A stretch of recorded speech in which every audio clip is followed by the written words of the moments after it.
యెషయా గ్రంథం 1వ అధ్యాయంలో ఇలాగ రాయబడింది, నా సన్నిధిని కనబడవలెనని మీరు వచ్చుచున్నారే, నా ఆవరణములను త్రొక్కుటకు మిమ్మల్ని రమ్మన్న వాడెవడు అనేటువంటి మాట.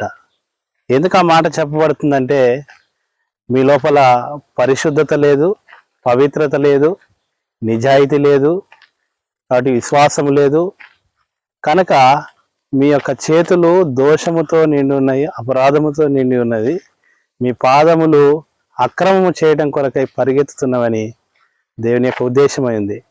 కనుక రండి మనం వివాదము తీర్చుకుందాము అనేటువంటి మాట రాయబడుతుంది. కనుక దేవుని సన్నిధిలో కనబడట కొరకై రావాల్సినటువంటి మనము నిర్దోషమైనటువంటి చేతులెత్తి ఆయన సన్నిధిలో మనం ప్రార్థించేటువంటి వారంగా ఉండాలని ప్రభు యొక్క ఉద్దేశమైంది.